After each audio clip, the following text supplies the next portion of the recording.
Subscribe कीजिए AQ take Hindi channel को और दबाइए इस बेल बटन को टेक्नोलॉजी वीडियो सबसे पहले देखने के लिए। Hello friends, welcome back to my channel. दोस्तों आज की इस वीडियो में मैं आपको बताने वाला हूं दोस्तों, आप जो है इंस्टाग्राम में जो है फ्रेंड्स को जो है कैसे हाइड कर सकते हैं, फ्रेंड लिस्ट कैसे हाइड कर सकते हैं।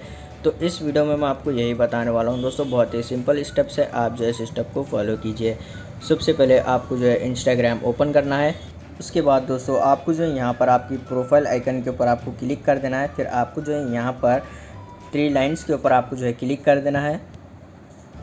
उसके बाद यहाँ पर सेटिंग के ऊपर क्लिक कीजिए।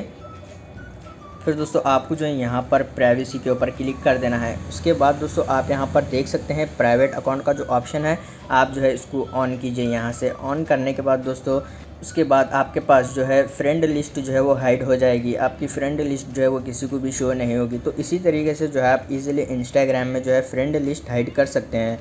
उम्मीद है आपको ये छोटा सा वीडियो पसंद आ गया हो, तो प्लीज़ लाइक कर देना और चैनल को सब्सक्राइब करे बिना मत जाना। मिलते हैं नेक्स्ट वीडियो में।